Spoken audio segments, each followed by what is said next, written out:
Wassalatu wassalamu ala ashrafil mursalin Sayyidina wa maulana Muhammadin wa ala alihi wa sahbihi.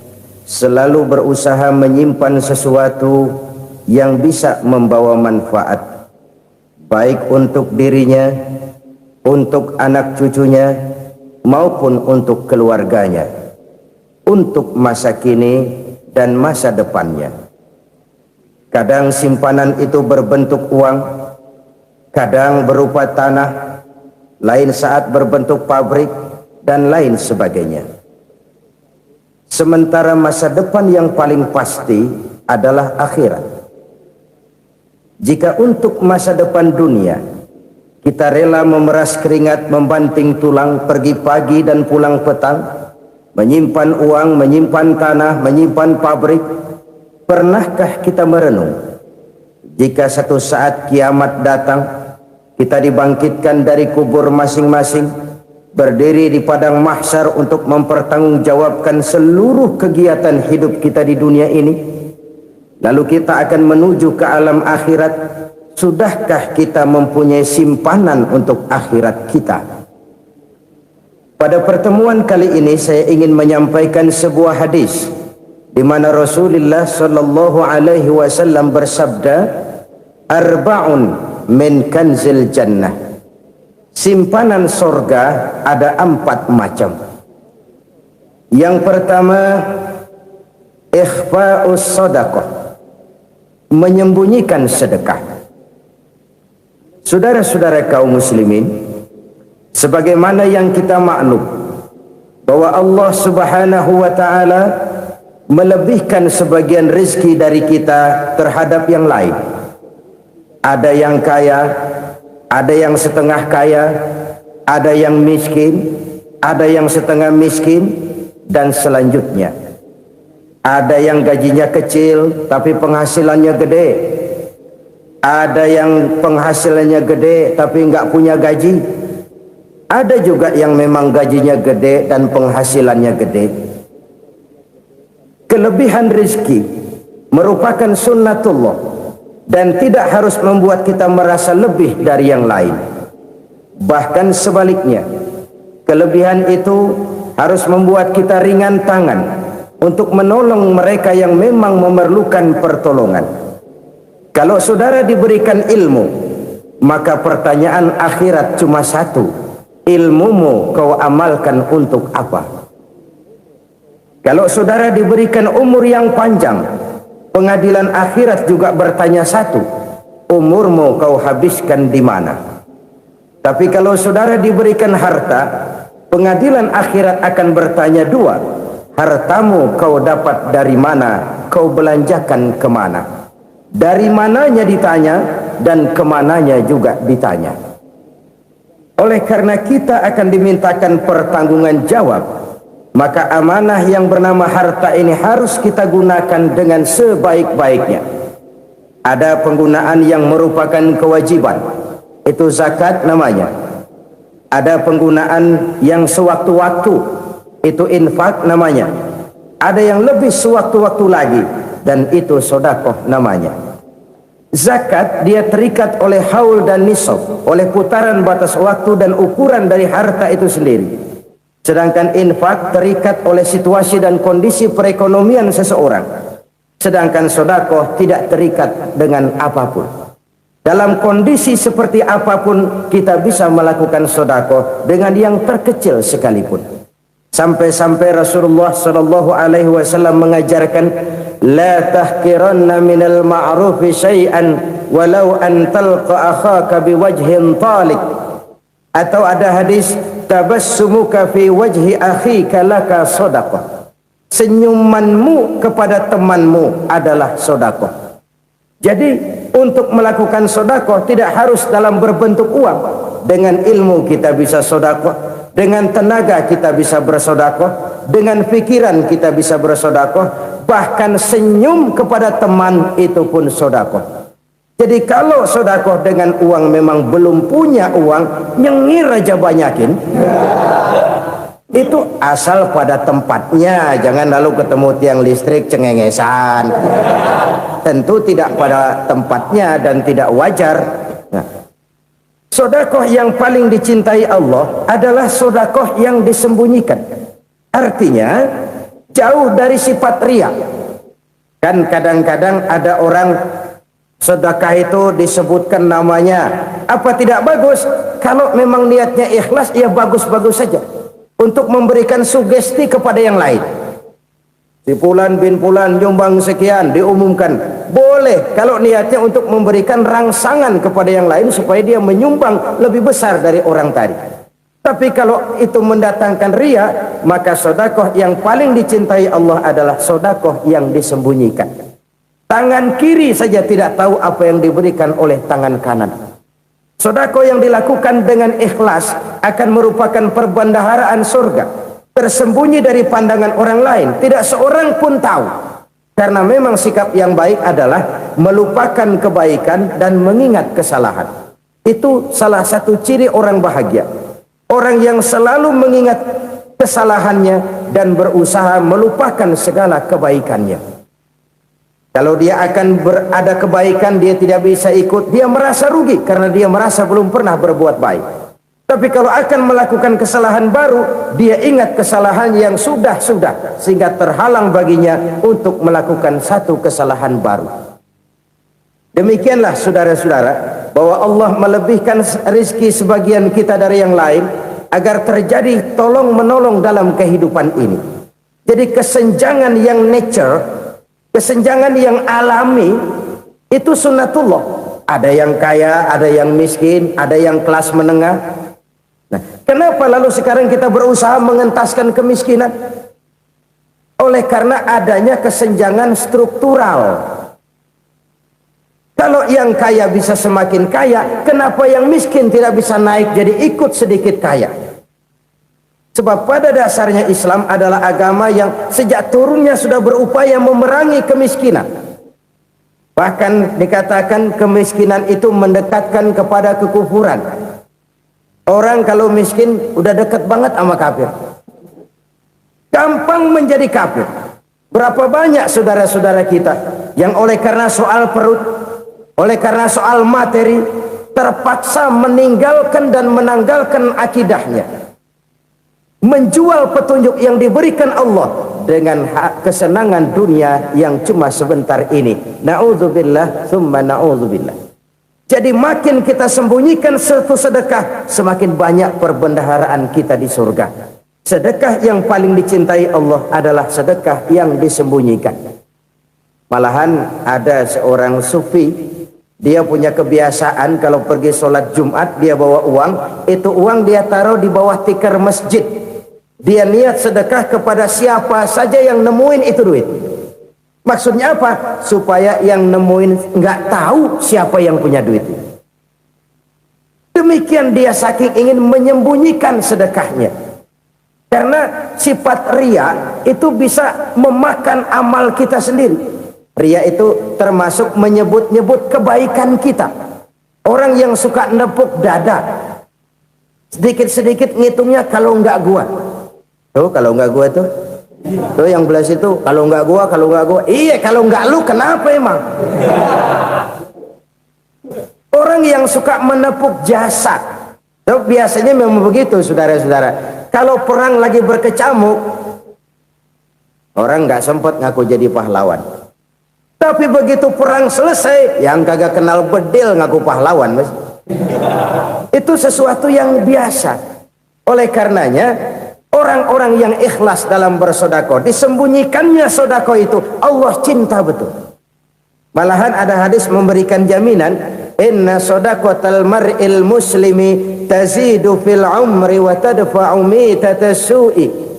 Sesungguhnya sedekahnya seorang mukmin tazidu fil umri, bisa menambah umur panjang, wa tadfa'u mitatas su'i, dan menyelamatkan manusia dari mati secara su'ul khatimah. Jadi siapa yang kepengen panjang umur, banyaklah sedekah. Yang bosan hidup, pelit terus. Sedekah menambah panjang umur dan menyelamatkan manusia dari mati secara su'ul khatimah. Pak, katanya umur itu nggak bisa ditambah, nggak bisa dikurangin. Kapan? Kalau ajal sudah datang. Fa idza jaa ajaluhum la yastakhiruna sa'atan wa la yastaqdimun. Kalau ajal datang tidak bisa dimajukan, tidak bisa dimundurkan. Itu kalau ajal sudah datang. Tidak bisa lagi umur ditambah dikurangi, sudah datang. Tapi kalau belum datang, itu kan haknya Allah. Mau ditambah, mau dikurangi, hak prerogatif Allah. Sebagai pencipta manusia, Allah maha kuasa dan maha mampu. Sedekah ini menambah panjang umur dan menyelamatkan manusia dari mati secara su'ul khatimah. Itu orang mati kan sama ya, kondisinya mati, nggak nafas. Tapi hakikat mati kan lain-lain. Ada yang mati itu husnul khatimah, baik akhirnya. Misalnya lagi ngaji mati, lagi sholat mati, lagi sedekah mati. Ini yang dinamakan dengan husnul khatimah, baik di akhirnya. Sebaliknya ada yang su'ul khatimah, jelek di akhirnya. Ini yang jadi catatan akhir. Lagi nyekek botol, mampus. Lagi banting kartu, modar. Su'ul khatimah, jelek pada akhirnya. Sedekah menyelamatkan manusia dari mati secara su'ul khatimah. Dan kita semua kepengen mendapat husnul khatimah, jauh dari su'ul khatimah. Oleh sebab itu yang bisa menyelamatkan kita dari penyakit itu antara lain adalah sedekah yang disembunyikan, yang dikerjakan dengan ikhlas karena Allah. Tidak karena kepengen dipuji orang, tidak karena ingin dikatakan orang pemurah, sebab orang dermawan itu orang yang memberi tanpa harus diminta. Kalau masih harus diminta, ya belum dermawan namanya, masih harus diminta. Kalau nggak diminta ya tulus, lolos, polos. Saudara-saudara kaum muslimin rahimakumullah. Harta adalah amanat dan akan kita pertanggungjawabkan. Allah melebihkan rizki sebagian kita dari yang lain agar kita saling tolong menolong, bantu membantu. Nabi janjikan siapa yang meringankan beban saudaranya muslim di dunia, Allah akan meringankan bebannya di akhirat nanti. Sebuah jaminan dari baginda Nabi. Si orang yang kita bantu barangkali tidak bisa membalas, Allah yang akan membalas lewat jalan lain yang tidak pernah kita sangka-sangka. Ada orang tanya, Pak, ini ada orang nyumbang masjid sambil marah-marah, bagaimana? Saya bilang sumbangannya aja ambil, marahnya jangan. Marahnya jangan diambil, itu urusan dia. Saudara-saudara kaum muslimin rahimakumullah. Umat Islam ini kan umat yang punya potensi besar. Kadang kita merenung, kenapa kadang-kadang pembangunan masjid kok lambat sekali? Kalau hotel hari ini peletakan pertama, bulan depan peresmian. Supermarket hari ini peletakan batu pertama, minggu depan peresmian. Tapi kalau sudah yang namanya masjid, kadang-kadang peletakan batu pertama sekaligus jadi batu terakhir. 3 tahun, 4 tahun, campur nebar jalak di jalanan, duit dijaring kayak ikan sepat. Apa tidak ada orang Islam yang kaya? Banyak. Apa tidak ada pengusaha muslim yang jadi konglomerat? Ada. Lalu yang belum banyak itu yang komit terhadap nilai-nilai agamanya. Akhirnya kita jatuh jadi umat yang lemah. Belum ada pengusaha konglomerat muslim buka pabrik supermi cap bedug misalnya umpamanya atau pabrik kecap cap sorban supaya identitas keislamannya sedikit kelihatan. Kita jatuh jadi umat yang lemah karena potensi tidak terinventarisir dengan baik. Kita ini ibarat kompor yang cuma matengin nasi orang lain. Potensi kita dimanfaatkan oleh orang lain. Ukhuwah Islamiyah kita baru terbatas kepada silaturahmi. Ukhuwah di bidang ekonomi kita lemah, ukhuwah di bidang kebudayaan kita lemah, apalagi ukhuwah di bidang politik kita lebih rapuh lagi. Padahal ukhuwah itu adalah totalitas kehidupan manusia, menyangkut ipolek sosbud, memerlukan nilai-nilai ukhuwah.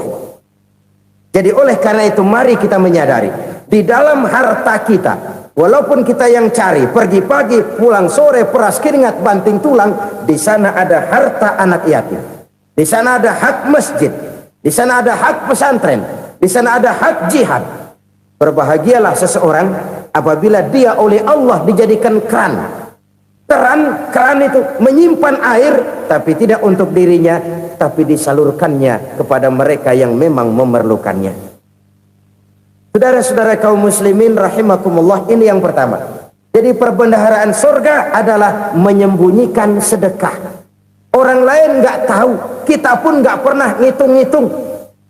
Kita anggap lewat begitu saja, padahal itu deposit akhirat. Satu. Yang kedua, perbendaharaan surga itu apa? Wa kitmanul musibah, menyembunyikan kesulitan. Kadang orang takut menghadapi kesulitan, tapi makin kita merenung, hidup ini kan sebenarnya urusan. Takut sama urusan, ya jangan hidup. Tandanya orang hidup itu kalau punya urusan. Urusan melupakan problem, problem sering menimbulkan kesulitan. Kesulitan bukan untuk ditakuti, tapi untuk diatasi dan dicarikan jalan keluarnya. Siapa sih orangnya yang nggak pernah sulit-sulit? Makin tinggi status sosialnya, makin gede urusannya. Makin tinggi kualitas imannya, makin berat tingkat kesulitannya. Cuma memang yang namanya enak itu seperti pelangi. Biang lala itu nggak pernah di atas kepala kita, di atas kepala orang melulu. Lu sih enak lu, kata kita. Dia juga bilang yang enak kan lu. Pelangi itu nggak pernah di atas kepala kita. Kata tukang beca, aduh enak ya naik Mercy. Kata tukang beca, apa yang di dalam mobil Mercy? Aduh enak bener tukang beca, di jok ngeringkuk ngorok pulas bener. Saya kamar pakai AC sejuk, tempat tidur sutra empuk, alga spring bed, gula kulik nggak bisa pulas kalau belum minum Valium, belum tidur. Enak bener tukang beca, di jok ngorok nggak tahu wetan kulon. Si tukang beca bilang yang di Mercy enak, yang di Mercy bilang tukang beca enak. Inilah enak, nggak pernah di atas kepala kita, di atas kepala orang lain melulu enak itu. Nah saudara-saudara, yang merupakan perbendaharaan surga itu orang yang bisa menyembunyikan kesulitan, baik pribadi ataupun rumah tangga. Nih terutama rumah tangga yang jadi soalnya. Kadang-kadang kita ini kalau senang, sebaliknya kalau senang kita diam, kalem aja, cuek. Banyak banget duit kita, bawaan diam aja udah. Malah ketemu orang takut. Tapi begitu susah, sekampung tahu. Padahal Nabi mengajarkan perbendaharaan surga itu menyembunyikan musibah, menyembunyikan kesulitan. Kalau enak, cerita sama orang-orang. Kalau nggak enak, rasain sendiri, tekan sendiri, atasin sendiri. Kita kan sebaliknya, senang kita diam, asal lagi susah, paling tidak kita nyari teman buat cerita kesusahan. Siapa orangnya yang nggak pernah susah? Cuma soalnya bagaimana kita mengatasi kesusahan itu sendiri. Begitu juga misalnya kalau orang sudah berumah tangga, itu orang tuanya harus menjadi tempat dia cerita yang enak-enak saja. Yang nggak enak rasain berdua, selesaikan berdua, atasin berdua. Jangan dibalik. Asal senang diam, giliran susah saja. Maknya laporan. Terbalik. Bisa menjaga security informasi. Maka nama bayam keluar diam, malah seluitan. Enak amat lo makan daging ayam. Security informasi. Saudara-saudara kaum muslimin rahimakumullah, ujian yang terberat itu yang pernah diberikan kepada para nabi, para rasul, para aulia, para ulama. Makin tinggi keimanan, makin berat bentuk kesulitan. Ayo saya kemukakan satu contoh saja. Ada seorang nabi yang kaya, nabi kaya, namanya Nabi Ayub. Iblis kalau orang begini kan keki, ibadahnya rajin, kaya. Yang kayak begini susah digodain. Kalau ibadahnya rajin, miskin, kali bisa disogok. Sini imannya mantap, ibadahnya rajin, kaya, nabi lagi. Oh, tapi namanya iblis nggak kurang akal. Laporan, Tuhan, kenapa Les? Ya ini bahasa saya, bahasa Qurannya sih nggak gitu. Itu hambamu yang namanya Ayub, dia rajin ibadah cuma karena dikasih kaya aja. Coba kasih miskin dia, berhenti dia sembahyang. Ah, kamu bisa aja. Saya tahu Ayub itu hambaku yang ikhlas. Saya buktiin Tuhan, silahkan. Dibuktiin lah, iblis turun ke alam ini. Yang mula-mula dia lakukan, dia rusak sawah ladang Nabi Ayub. Dia binasakan binatang ternak Nabi Ayub. Sehingga dalam waktu singkat, jatuhlah Nabi Ayub dari orang paling kaya jadi orang paling miskin. Beliau masih ibadah di mihrab dalam masjid. Datang iblis. Saudara Ayub, ya. Lagi ngapain? Ibadah. Nyembah Allah, nyembah Allah. Oh, percuma. Kenapa? Tuhan yang ente sembah nih, dia udah bikin miskin ente. Sawah ladang ente hancur lebur, binatang ternak binasa. Sekarang ente jadi orang paling miskin. Ngapain nyembah Tuhan kayak begitu? Tekor. Udah berhenti dah ibadah, berhenti ibadah. Ini iblis sama Tuhan laporannya lain, yang dikerjakan kepada Nabi Ayub juga lain. Benar begitu iblis kata Nabi Ayub? Iya, sawah ladang saya habis, buras. Binatang ternak saya binasa, binasa. Saya miskin, bangpak. Apa jawab Nabi Ayub? Bukan innalillahi, ini hebat. Alhamdulillahillazi a'tani wa akhza minni. Segala puji bagi Allah yang telah memberikan harta kepada saya dan sekarang mengambilnya lagi. Alhamdulillah. Allah yang ngasih, Allah yang ambil. Itu mah urusan Allah. Iblis cuman ibadah jalan terus, sujud lagi Nabi Ayub. Iblis seleher gondok banget. Dasar Nabi nggak mempan dia apa-apain. Miskin malah alhamdulillah. Allah yang ngasih, Allah yang ngambil. Jadi kalau kita tidak komit, kita tidak terikat kepada kaya, miskin, senang, susah, apa yang bisa bikin kita susah? Jadikan kekayaan, kemiskinan, jadikan senang, susah sebagai anak buah yang bisa kita atur. Jangan kekayaan ngatur kita, jangan kemiskinan ngatur kita. Kita yang harus mengatur mereka. Senang, susah, kaya, miskin, bahagia, sengsara, jadikan itu anak buah yang bisa kita atur.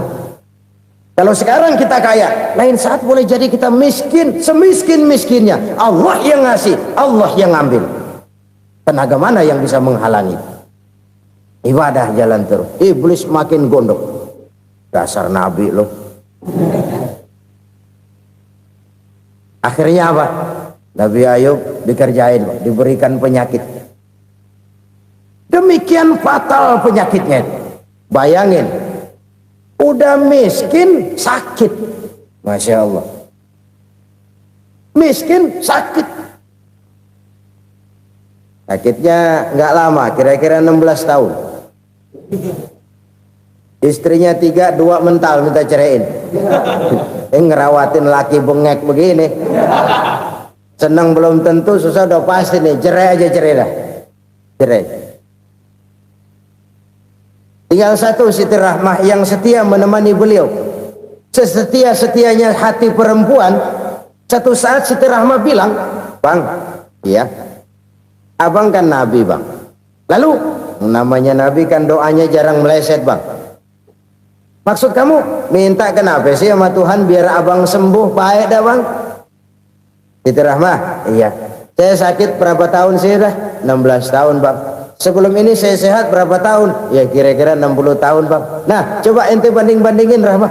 Saya dikasih sehat 60 tahun, dikasih sakit 16 tahun. Sudah nggak sabar mau doa kepada Allah minta sembuh. Saya malu kepada Allah. Diuji dengan yang luar biasa seperti ini, tidak mengganggu stabilitas kehambaannya. Dia tetap menghamba kepada Allah Subhanahu wa ta'ala. Saudara-saudara kaum muslimin rahimakumullah. Kunci menghadapi kesulitan itu apa? Allah jelaskan dalam satu ayat, wa basyiris sabirin alladzina iza asabathum musibah qalu inna lillahi wa inna ilaihi raji'un. Gembirakan orang-orang yang sabar. Siapa mereka itu? Yang apabila mendapat musibah mereka kembali kepada keyakinan dasar, segalanya dari Allah dan segalanya akan kembali kepada Allah.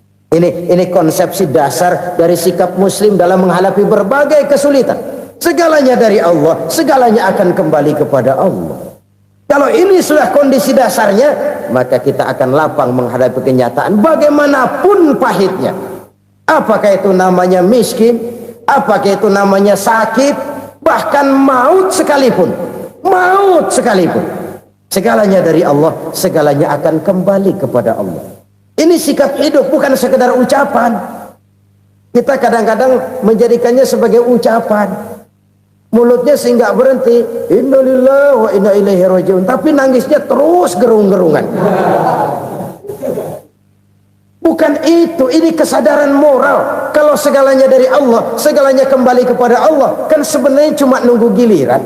Hari ini saya nyembayangin dia, entah hari apa saya disembayangin orang.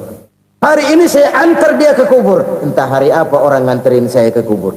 Hari ini saya tahlilkan dia, entah nanti kapan orang tahlilkan saya. Segalanya dari Allah, segalanya akan kembali juga kepada Allah. Oleh sebab itu saudara-saudara, kesulitan bukan untuk ditakuti. Kesulitan justru untuk diatasi, dicarikan jalan keluarnya. Dan tidak ada orang yang tidak pernah mendapat kesulitan. Tidak ada. Semakin tinggi status sosial, semakin tinggi kualitas keimanan, semakin besar juga tingkat kesulitan. Hanya saja bagaimana cara kita mengatasinya. Dan Al-Quran menyatakan, inna ma'al usri yusra. Di balik kesulitan itu pasti ada kemudahan. Roda itu berputar.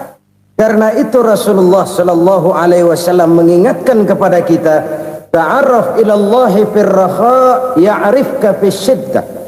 Ingatlah kepada Allah di waktu kamu senang, supaya Allah ingat kepada kamu di waktu kamu susah. Kalau waktu senang kita ingat kepada Allah, kita susah, Allah tidak akan meninggalkan kita. Tapi kalau waktu senang kita jauh dari Allah, sujud tidak sempat, dengan masjid jauh, ketika senang kita lupakan Allah. Nanti begitu kita susah, Allah lupakan kita, dan itu menyakitkan. Oleh karena itu orang-orang tua kita dulu bilang, kalau lagi sehat ingat-ingat lu bakal sakit nanti. Kalau lagi kaya ingat-ingat satu saat kita bakal jatuh miskin. Bahkan kalau lagi muda ingat-ingat kita bakal tua. Dan yang terpenting, kalau lagi hidup ingat-ingat kita bakal mati. Saudara-saudara kaum muslimin rahimakumullah. Jadi yang kedua yang merupakan perbendaharaan surga, menyembunyikan musibah.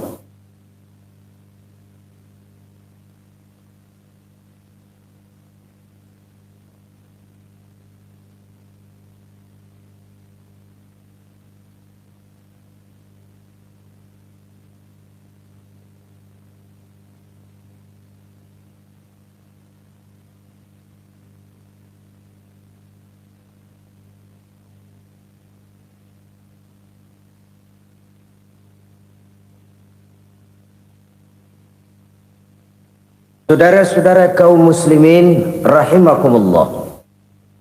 Hal ketiga yang merupakan perbendaharaan surga adalah wasilaturrahmi. Orang yang suka bersilaturahmi.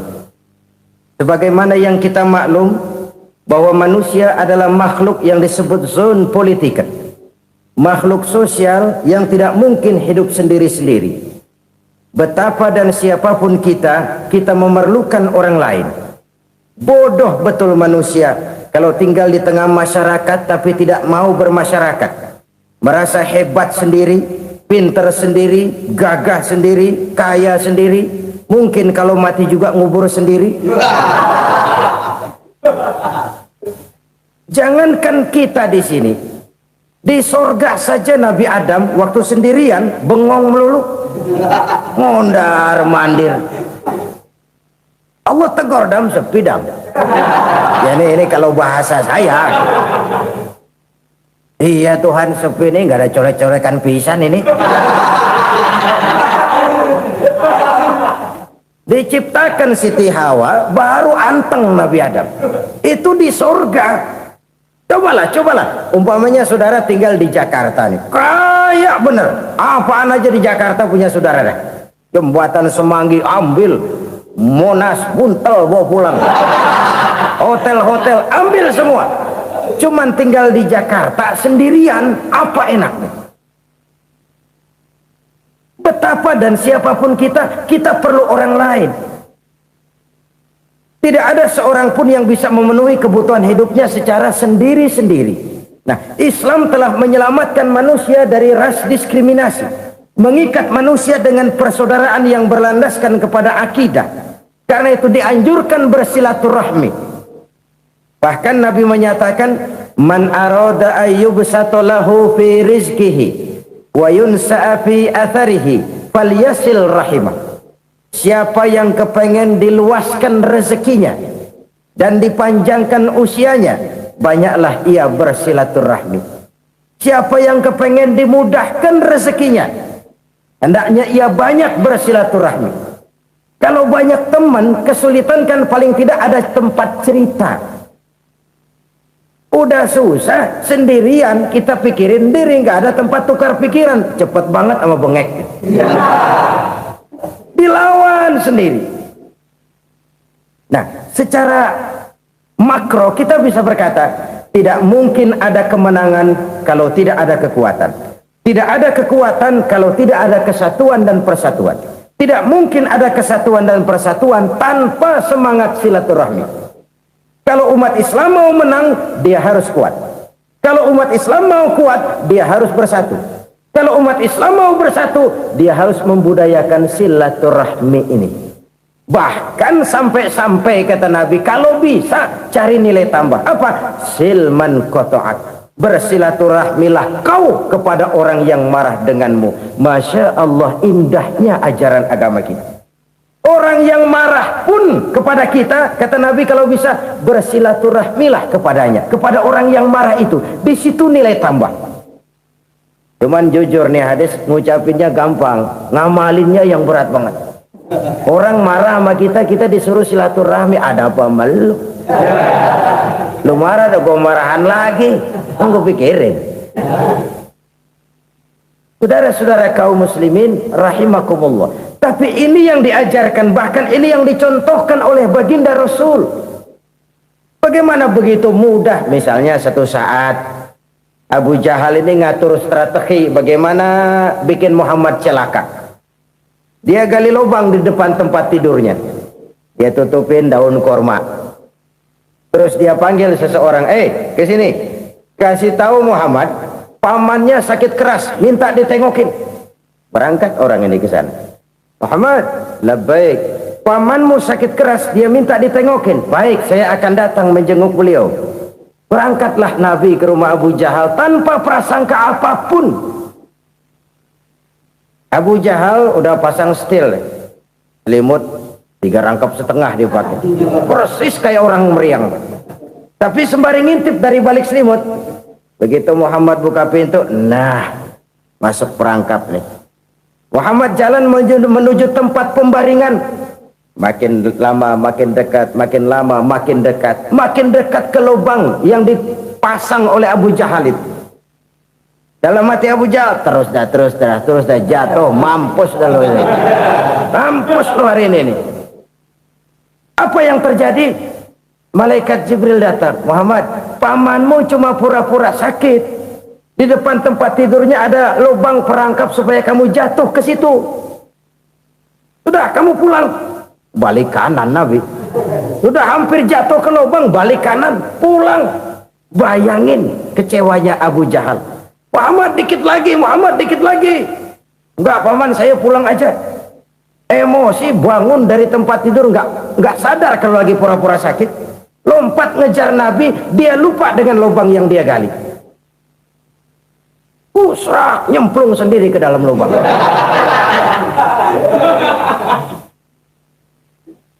Nabi terus berlalu. Ini terjadi keanehan. Jatuh ke lubang yang dia gali itu sebenarnya nggak terlalu dalam ya, antara 3-4 meteran lah. tolong saya jatuh ke lubang ini. Datanglah pelayan-pelayannya itu, angkat saya dari sini. Oh, yang ngulurin tambang. Satu gulung, belum juga nyampe itu tambah. Kurang beli lagi ke warung. Sambung, ulur lagi, enggak juga bisa sampai. Wah, ini kerjaan Muhammad ini. Tolong, siapa salah seorang kamu ke rumah Muhammad, kasih tahu encangnya kecebur. Minta ditolongin. Sampaikan kepada Rasul. Kenapa? Pamanmu jatuh ke lubang, Muhammad minta tolong diangkatin. Tambang udah nyambung-nyambung nggak nyampe juga. Ya, nanti saya datang, saya tolong. Coba. Nyata-nyata orang berniat jahat mau mencelakakan dia. Datang dia menolong. Ini yang disebut air tuba dibalas air susu ya ini. Bukan sebaliknya. Air tuba dibalas air susu. Paman, kecebur ya? Iya Muhammad, tolong ini. Pegang tangan saya. Nabi ulurkan tangannya, nyampe, dipegang oleh Abu Jahal, diangkat ke atas, sampai atas. Apa kata Abu Jahal? Sihirmu memang hebat Muhammad. Udah ditolongin dikata sihir, yang enak kita kemplang kan itu orang begitu. Urusan apa? Tapi inilah akhlak. Kalau bisa kamu bersilaturahmilah dengan orang yang marah kepadamu sekalipun. Orang marah kita tetap baik. So, kalau kita berbuat baik sama orang yang memang baik, rasanya sih biasa-biasa aja. Orang baik kita baik lagi, ya draw aja, belum ada nilai tambah di situ. Baru ada nilai tambah kalau kita bisa berbuat baik kepada orang yang nyakitin kita. Itu namanya kita setingkat di atas dia. Dia sakitin kita, kita berbuat baik sama dia. Dia pelit sama kita, kita baik sama dia. Dia marahin kita, kita deketin dia. Di situ kita punya nilai tambah. Jadi siapa yang ingin diluaskan rezekinya, kata Nabi, dan dipanjangkan umurnya, hendaklah ia banyak-banyak bersilaturahmi. Sederhana sebenarnya silaturahmi, tapi silaturahmi membangkitkan semangat kesatuan dan persatuan. Kesatuan dan persatuan melahirkan kekuatan. Dalam matematika 1 ditambah 1 pasti 2. Tapi di tengah masyarakat, 1 orang takut ditambah 1 orang takut, hasilnya jadi 2 orang setengah berani. Kenapa setengah berani? Karena udah berdua. Tadi pan takut sendirian. Kalau dia kumpul turu-turu takut lah jadi berani. Kita yang lemah, kita yang tidak berdaya, kita yang miskin, kalau mau kompak bersatu, apa yang nggak bisa kita kerjain? Apalagi tinggal di kota besar, pilihan cuma 2. Bertahan atau minggir. Bertahan atau minggir. Untuk bisa bertahan harus mampu bersaing. Untuk mampu bersaing harus punya keahlian. Keahlian harus ditunjang dengan pendidikan, ditambah oleh kekompakan sebagai umat. Udah miskin mencar mulu, orang injak kita. Orang nggak pandang urusan apa yang malu. Oleh karena itu, silaturahmi pada hakikatnya merupakan roh dari ukhuwah yang diajarkan oleh agama kita. Bagaimana Islam menyelamatkan masyarakat manusia dari ras diskriminasi, mengikat manusia, dan tidak ada persaudaraan yang lebih indah selain persaudaraan yang diikat dengan nilai-nilai akidah. Sepanjang orang di jalan Allah, itulah saudara kita. Keluar dia dari jalan Allah, selesailah persaudaraan sampai di situ. Karena itu, kalau ingin menyimpan sesuatu di surga, banyaklah bersilaturahmi. Datang ke rumah ini, datang ke rumah itu, dan lain sebagainya. Itu simpanan kita di akhirat nanti. Ini yang ketiga. Saudara-saudara, yang keempat, perbendaharaan surga itu apa? Wa qawlu la hawla wa la quwwata illa billah. Ucapan la hawla wa la quwwata illa billah. Ibadah kan ada yang berat, modalnya besar. Bangun masjid berat, modalnya besar. Bangun rumah sakit berat, modalnya besar. Ada ibadah yang berat tapi modalnya ringan. Misalnya puasa. Puasa itu berat, mengendalikan nafsu. Kalau sekedar nggak makan nggak minum sih enteng, mengendalikan nafsu. Itu jihad terbesar, tapi kan modalnya ringan, cuma niat saja. Ini ibadah berat, modalnya ringan. Ada ibadah yang ringan, modalnya juga enteng. Seperti termasuk ucapan la haula wala quwata illa billah. Tanpa sadar, la haula wala quwata illa billah. Nyelengin tuh di surga. Nyelengin, kita nggak terasa. Nyelengin simpenan akhirat. La haula wala quwata illa billah. Nyimpan lagi. Kaget, la haula wala quwata illa billah. Nyimpan lagi. Banyak simpenan. Walaupun sebenarnya yang dimaksud di sini adalah kesadaran batin bahwa tidak ada daya dan kekuatan kecuali Allah. Itu intinya. Kita memulai pekerjaan disunahkan baca bismillah, kan begitu? Apa itu? Kesadaran moral bahwa ini saya bisa kerjakan. Saya kerjakan ini dengan menyebut nama Allah. Kenapa? Kalau Allah tidak memberikan daya dan kekuatan, mana mampu saya kerjakan ini. Maka saya kerjakan ini dengan menyebut nama Allah. Bismillah. Kesadaran moral. Manusia hanya wajib berusaha, tapi nggak pernah wajib berhasil.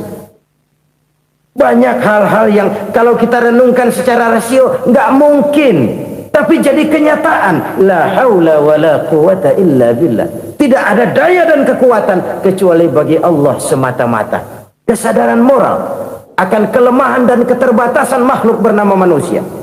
Kadang kita kagum dengan otak, tapi kita sering lupa sama yang bikin otak. Padahal bagaimanapun hebatnya otak, yang bikin otak pasti lebih hebat dari otak. Nggak percaya, silahkan otak-otakan. Inilah kecenderungan. Kita kagum dengan pesawat-pesawat mutakhir, bukan main, besi gede banget terbang itu. Alangkah hebatnya. Lalu apa yang bikin otak tidak lebih hebat dari itu semua? Kita puji laut. Apa yang bikin laut tidak lebih hebat dari laut itu? La haula wala quwata illa billah. Tidak ada daya dan kekuatan kecuali Allah. Apa yang bisa kita lakukan kalau tidak karena daya dan kemampuan yang diberikan oleh Allah kepada kita? Lahirlah sikap tawadu, rendah hati. Tidak melonjak menjadi angkuh dan sombong, sadar akan kelemahan dan keterbatasan diri sebagai makhluk yang diciptakan oleh Allah Subhanahu wa taala. Jadi satu sisi ini ucapan yang berpahala, la haula, jadi wiridan. Pada sisi lain ini kesadaran moral, sikap mental, kesadaran batin bahwa yang punya daya dan kekuatan itu cuma Allah. Kita nggak pantas untuk sombong. Sebab sombong itu pakaiannya Allah. Kita nggak sedang pakai pakaian Allah, kegedean. Dan makin kita renungi, makin terbentur. Apa sih yang bisa kita sombongin? Kita mau sombong apa?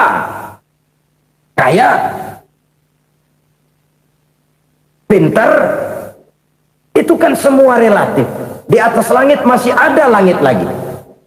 Jadi oleh karenanya, marilah kita menyadari. Manusia hanya wajib berusaha, tapi tidak pernah wajib berhasil.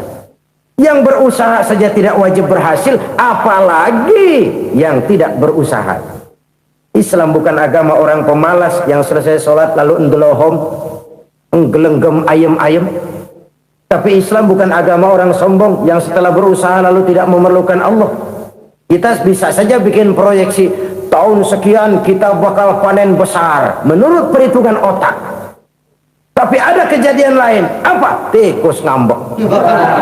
Habis itu dimakanin tikus, panen gagal. Proyeksi rasional gagal oleh tikus-tikus yang ngambek itu. Bisa saja terjadi. Tahun depan kita panen besar. Urung. Kenapa? Musim panas panjang. Dan sekarang ini koran-koran bikin berita musim mengalami penyelewengan. Bukan cuma manusia yang nyeleweng sekarang. Musim pakai nyeleweng. Mestinya kan musim hujan udah selesai. Masih hujan-hujan juga. Musim.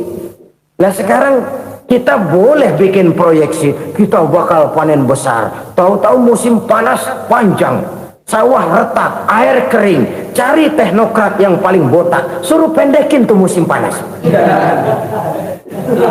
La haula wa la quwata illa billah. Inilah kesadaran moral. Saudara, saya teringat satu saat ada seorang konglomerat. Umurnya ya kira-kira 70-an. Suatu saat dia ditanya oleh wartawan, "Pak, umur Bapak berapa sih?" "Ya paling 10 tahun." 10 tahun? 10 tahun? Anak Bapak berapa orang? Satu. Satu saja? Satu. Harta Bapak berapa? Ya paling-paling bangsa 7 juta kali. 7 juta? Iya. Pak, kenapa Bapak bohongi saya? Bapak punya buku biografi, koran-koran, majalah-majalah banyak memuat cerita riwayat hidup Bapak. Saya tahu umur Bapak 70. Kenapa bilang cuma 7 tahun? Saya tahu anak Bapak 8. Kenapa cuma bilang 1? Saya tahu harta Bapak miliaran, mungkin triliunan, pabrik di mana-mana, bank di mana-mana. Kenapa bilang uang Bapak cuma 7 juta? Nah, kata si konglomerat tadi, "Kamu benar, Nak, kamu benar. Umur saya kalau jumlahnya memang 70, Nak. Cuman ingat-ingat saya, baru 7 tahun terakhir ini saya sujud. Baru 7 tahun terakhir ini saya berusaha dekat dengan Allah. Saya laksanakan perintahnya, saya jauhi larangannya. 7 tahun inilah rasanya yang ada nilainya di hadapan Allah. Yang 63 tahun matong, kelabu, kelem umur gue. Habis untuk maksiat, untuk munkarat. Maka ketika ditanya tadi, umur saya 7 tahun itu. Oh begitu Pak. Oh iya. Lalu anak Pak, anak Bapak kan 8. Kenapa bilang cuma 1? Nah, kalau jumlah hitungannya memang anak saya 8. Tapi dari 8 orang ini rasanya cuma 1 nih yang bakal jadi buah hati, belahan jantung, pelanjut cerita, penerus sejarah, bakal jadi anak soleh yang akan mendoakan saya. Cuman 1 rasanya anak saya ini yang bakal jadi buah hati saya, besar-besaran saya, yang akan mendoakan di kubur saya, yang akan mendoakan di akhirat saya. Yang 7 orang mana, Masya Allah, yang satu tenggeng, yang satu nyekek botol nolo, yang satu nggak karu-karuan. Makanya saya bilang 1 anak saya yang akan bisa mendoakan saya. Oh begitu Pak. Iya. Nah, harta Pak, harta Bapak kan triliunan, pabrik Bapak di mana-mana, uang Bapak hampir di tiap bank-bank besar. Kenapa bilang cuma 7 juta? Betul kau Nak. Harta saya kalau jumlahnya memang miliaran, triliunan mungkin. Tapi yang saya ingat baru 7 juta tuh yang saya belanjakan di jalan Allah. Saya nyumbang masjid, saya santuni yatim piatu, saya bantu pembangunan pesantren, saya bantu pembangunan rumah sakit Islam. Itu yang akan saya bawa pulang ke akhirat, yang 7 juta itu. Yang triliunan itu nanti akan diperebutkan oleh anak-anak saya sebagai waris saya.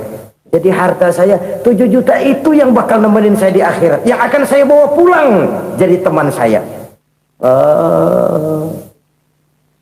Saudara-saudara kaum muslimin, jangan-jangan orang tua itu adalah kita-kita ini. Jangan-jangan kita-kita ini adalah orang tua itu. Jangan-jangan itu potret dari diri kita masing-masing. Dari sekian umur yang diberikan Allah, berapa tahun yang ada nilainya di hadapan Allah? Dari sekian anak-anak yang merupakan amanah, berapa yang akan mendoakan kita sebagai orang tuanya menjadi anak soleh? Dari sekian banyak harta yang diberikan Allah, berapa yang akan kita bawa pulang menghadapnya nanti, yang kita belanjakan di jalan Allah? Ini sebuah potret kehidupan. Karena itu kita kembali kepada la haula wa la quwwata illa billah. Kita wajib berusaha, kita wajib berikhtiar. Selebihnya segala daya dan kekuatan hanya milik Allah saja semata-mata. Satu kesadaran batin dari setiap pribadi muslim. Setelah ia berusaha dan berikhtiar, ia menyerahkannya kepada Allah Subhanahu wa ta'ala. Jadi satu sisi ini merupakan wiridan ucapan yang mengandung pahala, pada sisi lain ini merupakan sikap batin dari seorang muslim di dalam ia menghadapi realitas kehidupan ini. Saudara-saudara kaum muslimin rahimakumullah, kalau ini kita jadikan satu basis kehidupan, maka ini akan menyelamatkan manusia dari kemungkinan tergelincir menjadi orang yang lupa diri dan lupa darat. Sebab itu Imamul Ghazali berpesan, jadidis safinah fa innal bahra amiq wa khuziz zad fa inna safara ba'id wa khaffifil hamla fa innal hamla sadid. Perbarui selalu kapalmu karena lautan sangat dalam. Bawa bekal yang banyak karena perjalanan ini sangat jauh. Ringankan beban karena kebanyakan beban akan menyakitkan. Alangkah indah kalimat ini, alangkah dalam makna yang terkandung di sana. Perbarui selalu kapalmu karena lautan sangat dalam. Apa artinya ini? Jaga mentalmu baik-baik. Pelihara imanmu baik-baik karena hidup penuh cobaan seperti lautan. Kita kalau berlayar di lautan kan kadang-kadang tenang, angin bertiup sepoi-sepoi basah. Jika malam datang, bintang gemintang bertabur menghias cakrawala. Rembulan memantulkan sinarnya dengan indah. Dalam keadaan begitu berlayar enak. Tapi lain saat ombak menggunung, halilintar menyambar, angin topan bertiup. Berapa banyak sudah saudara-saudara kita yang tenggelam di lautan dunia tanpa sadar bahwa dia belum sampai kepada pantai yang akan dituju. Berapa banyak sudah saudara-saudara kita yang tenggelam di lautan dunia ini tanpa sempat bangkit lagi. Dia menyangka sudah sampai kepada tujuannya. Hati-hati kapal jangan sampai bocor karena lautan sangat dalam. Iman ini jaga baik-baik karena hidup penuh dengan ujian. Wa khuzizat fa inna safara ba'id. Bawa bekal yang banyak karena perjalanan sangat jauh. Saudara mau ke Bandung, bawa duit. Saudara mau ke Surabaya, banyakan lagi duitnya. Saudara mau ke Mekah, gepokan, iketan tuh duit, nggak lembaran lagi. Makin jauh perjalanan, makin banyak bekal yang harus kita bawa. Kalau saudara dari Jakarta mau ke Surabaya, kagak bawa duit berangkat juga, itu sih bukan berani namanya, nekat. Sampai Surabaya belum tentu, sengsara di jalan udah pasti. Kenapa? Nggak bawa bekal berangkat. Sama juga kita nih, misalnya belum sempat sembahyang, mati. Waduh, berani banget orang. Belum punya bekal, mati. Sengsara di jalan. Atau bekal tidak cukup. Dari Jakarta saudara mau ke Surabaya, bawa duit 500 perak. Paling jauh Cikampek nyampenya itu. Paling jauh itu. Antara jauhnya perjalanan dengan bekal yang saudara bawa tidak seimbang. Hidup ini perjalanan panjang, a walking tour. Dimulai dari alam arwah, sebelum jasad diciptakan, roh diciptakan lebih dulu. Dari situ pindah ke alam rahim, dari alam rahim pindah ke alam dunia, dari alam dunia pindah ke alam barzah, baru menuju akhirat. Satu perjalanan panjang. Kalau bekal tidak bawa, sengsara di jalan. Bawa bekal yang banyak karena perjalanan ini sangat jauh. Wa khaffifil hamla, ringankan beban karena beban itu cuma akan menyulitkan. Kalau bekal itu sih keperluan, tapi beban nggak kita perluin, coba ngeberat-beratin. Apa ini beban? Dosa, kecurangan, kebatilan, kezoliman, ketidakadilan, kesewenang-wenangan. Itu akan jadi beban kita di akhirat.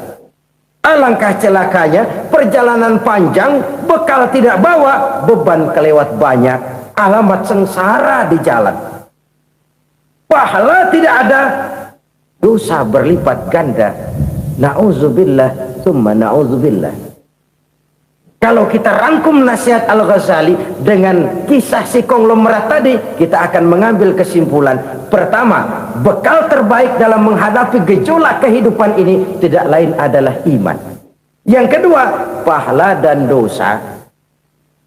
Dua hal kontroversial. Pahala adalah bekal, dosa adalah beban.